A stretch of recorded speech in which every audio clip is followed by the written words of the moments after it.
এক মাসের মাথায় এক ধাক্কায় কেজিতে 12 টাকা 82 পয়সা দাম বাড়ল অটোর এলপিজির। নতুন আর্থিক বছরের শুরুতেই কলকাতার অটো চালকদের মাথায় হাত। অন্যদিকে যোগানেই এখন রয়েছে ঘাটতি।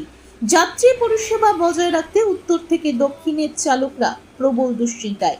কোথাও অটো মালিকদের সঙ্গে বৈঠকে বসছেন ইউনিয়নের সদস্যরা, কোথাও আয় থেকে মালিকের লভ্যাংশ কমিয়ে পরিষেবা জারি রাখার চেষ্টা করা হচ্ছে।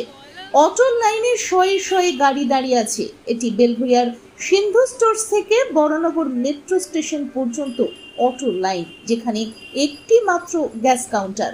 খুব স্বাভাবিকভাবেই যাত্রী পরিষেবা বজায় রাখাটাই এখন কঠিন হয়ে দাঁড়িয়েছে।